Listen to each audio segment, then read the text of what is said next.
नमस्कार दोस्तों, my digital पाठशाला में आपका स्वागत है। आज की इस वीडियो में हम सीखेंगे कि चक्रवृद्धि ब्याज किस तरह से ज्ञात करते हैं। यह सवाल हमने कक्षा 8वीं के प्रश्नावली 8.3 से लेके हल करेंगे। इसमें प्रश्न क्रमांक 1 लिखा हुआ था, निम्नलिखित के लिए कुल राशि एवं चक्रवृद्धि ब्याज ज्ञात कीजिए। इसमें पहला सवाल था 10,800 रुपये पर 3 वर्ष के लिए 12.1/2% वार्षिक दर से वार्षिक रूप से संयोजित करने पर। इस सवाल में हमें मूलधन 10,800 रुपये दिया है, समय 3 वर्ष है और दर वार्षिक दी है वो 12/1/2 दी है। ये सही बटे में है। जब हम सवाल हल करेंगे तो इस दर को हम बटे में बदल लेंगे। इतना आपको समझ में आ गया होगा। अब हम सवाल को आगे हल करते हैं। हल करते समय हमने लिखा दिया है P मूलधन बराबर 10,800 रुपये, यह सवाल में दिए हैं। दर 12/1/2% वार्षिक है, ये सही बटे में है। इसको बटे में तोड़ लो। तब बटे में तोड़ने के लिए ये हर में जो 2 लिखा है इसका गुणा 12 में करेंगे, तब 12 दूनी 24 हो गए। 24 में ये 1 जुड़ जाएंगे तब हो गए 25। तब हम लिखेंगे 25/2, क्योंकि हर में तो 2 लिखा ही है।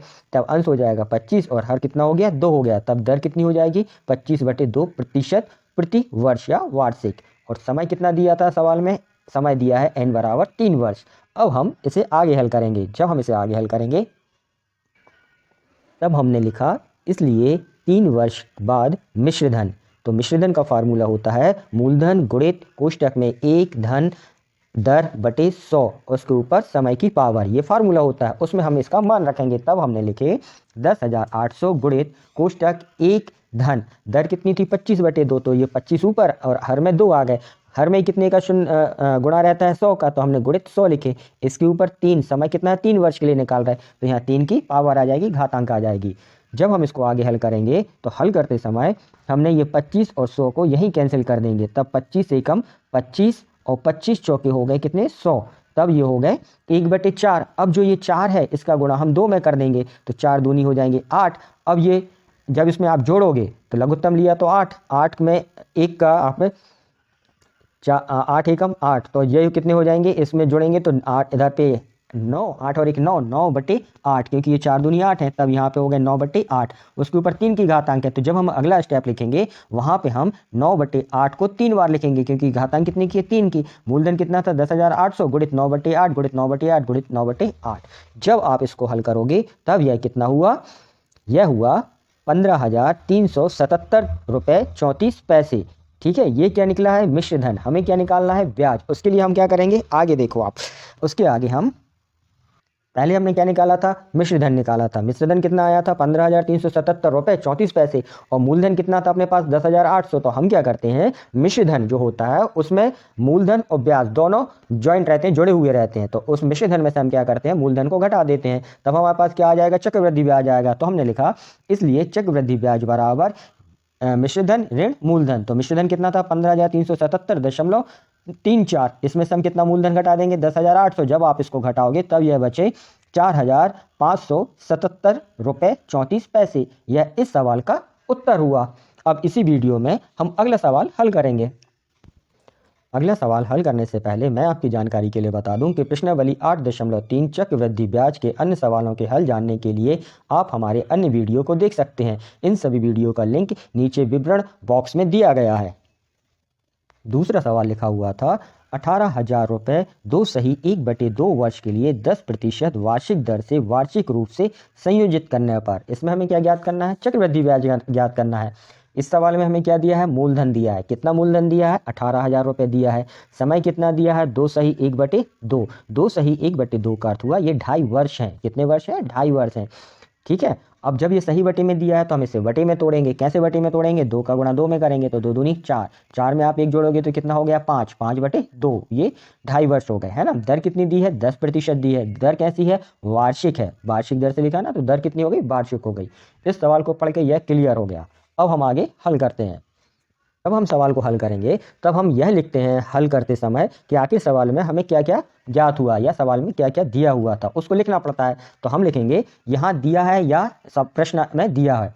तो हमने यहाँ लिखा यहाँ P मतलब मूलधन बराबर कितना है 18,000 रुपये है। दर कितनी है 10% है, वो भी कैसी है वार्षिक है ना। आगे के सवालों में कई बार दर अर्धवार्षिक भी दी रहती है, तो इसलिए हमें यहाँ वार्षिक या अर्धवार्षिक लिखना होता है। तब हमने लिखा दर बराबर R बराबर 10% वार्षिक, और T मतलब समय टाइम, ये कितना दिया है 2 सही 1/2 वर्ष दिया है। अब हम क्या निकालते हैं इसका, पहले 2.5 वर्ष के बाद मिश्र धन ज्ञात करते हैं कि 2.5 वर्ष के बाद मिश्र धन कितना हो जाएगा।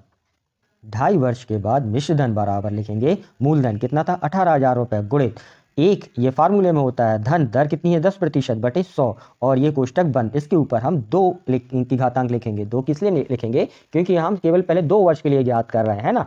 अब हम इसमें इंटू कर देते हैं, गुणा कर देते हैं, फिर अब हम आधे वर्ष के लिए निकालते हैं। तो यहाँ पे फार्मूले में एक धन, अब दर कितनी थी 10% थी, तो वो अर्धवार्षिक के लिए कितनी हो जाएगी आधी हो जाएगी। तो यहाँ पे 1/2 गुणित 10 और बटे 100 रहता है, तब हमने यहाँ 100 लिखे। जब हम इसको आगे हल करेंगे तब यह हो गए कितने 18,000 गुणित, जब आप इसको हल करोगे तो ये 100 लिखे हैं। 100 में आप यहाँ पे 1, तो ये यहाँ पे जोड़ोगे तो 100 आ गए। 100 में जब आप 10 जोड़ोगे तो कितना हुआ 110, तब ये हो जाएंगे 110 बटे 100 का वर्ग। इसलिए हमने यहाँ पे इसको वर्ग लिखा था, तो 110 बटे 100 को हमने 2 बार लिखा। इसी प्रकार यहाँ हल करेंगे। यहाँ पे दर जो है तो 2 एकम 2 और 2 पंचे 10, यहाँ पे दर कितनी हो जाएगी 5 हो जाएगी। अब जब आप इसको हल करोगे तो ये 100 है, लघुत्तम समावर्तक लिख के इसको जोड़ोगे तो ये ऊपर हो जाएंगे 105 बटे 100। अब यहाँ तो घातांक थी नहीं, तो यहाँ पे हमने 105 बटे 100 लिखा। ये वाले स्टेप, दोनों स्टेप आपको क्लियर हो गए होंगे। इसके आगे जब आप हल करोगे तो यहाँ से आप क्या करो, ये जो 2 शून्य है यहाँ पे भी आपको मतलब काटना है। यदि संख्याएं कट रही है तो ये 100 के 2 शून्य और इसके 2 शून्य, यहाँ का 1 शून्य और ये शून्य आप काट दो। इतना क्लियर हो गया। ऐसे यहाँ के जो ये शून्य है ये भी कैंसिल हो जाएंगे, ऊपर का 1 शून्य, ये शून्य और यहाँ पे। अब इसके बाद आपके पास क्या बचा, यहाँ पे 10 बचे हैं, तो 2 पंचे 10 और 2 नाम 18, सॉरी ये 9 है। अब ऐसे यहाँ 2 एकम 2, नहीं बस इतना ही रहेगा है ना, आगे कैंसिल नहीं हो रही है संख्याएं, तो यहाँ पे 2 ये रहेगा, यहाँ पे 2 रहेंगे। अब जब आप इनको गुणा करोगे है ना, 9 का गुणा आपने 11 में, फिर 11 का फिर आगे इस 11 में गुणा करोगे, फिर 105 में और बटे में ये 2, तब इसके आगे जब आप इस पूरे को हल करोगे तब आपके पास कितना बचा 22,869 रुपये। ये क्या आया आपका मिश्र धन आया। हमें क्या निकालना है, ब्याज निकालना है, चक्रवृद्धि ब्याज निकालना है। चक्रवृद्धि ब्याज निकालने के लिए हम क्या करेंगे, जो आपका मिश्र धन है इस मिश्र धन में से हम मूलधन घटा देंगे। तब हमने लिखा इसलिए चक्रवृद्धि ब्याज बराबर मूलधन ऋण मिश्र धन ऋण मूलधन। मिश्र धन कितना है 22,869 है और मूलधन कितना था 18,000 था। जब आप इसको घटाओगे तब यह बचा 4,869 रुपये। यह इस सवाल का उत्तर हुआ। मैंने दोनों सवालों को स्टेप बाय स्टेप समझाने की कोशिश की है। इस आधार पे मानता हूं कि आपको ये दोनों सवाल इस वीडियो के माध्यम से समझ में आ गए होंगे। इस वीडियो में बस इतना ही, मिलते हैं फिर अगले किसी वीडियो में।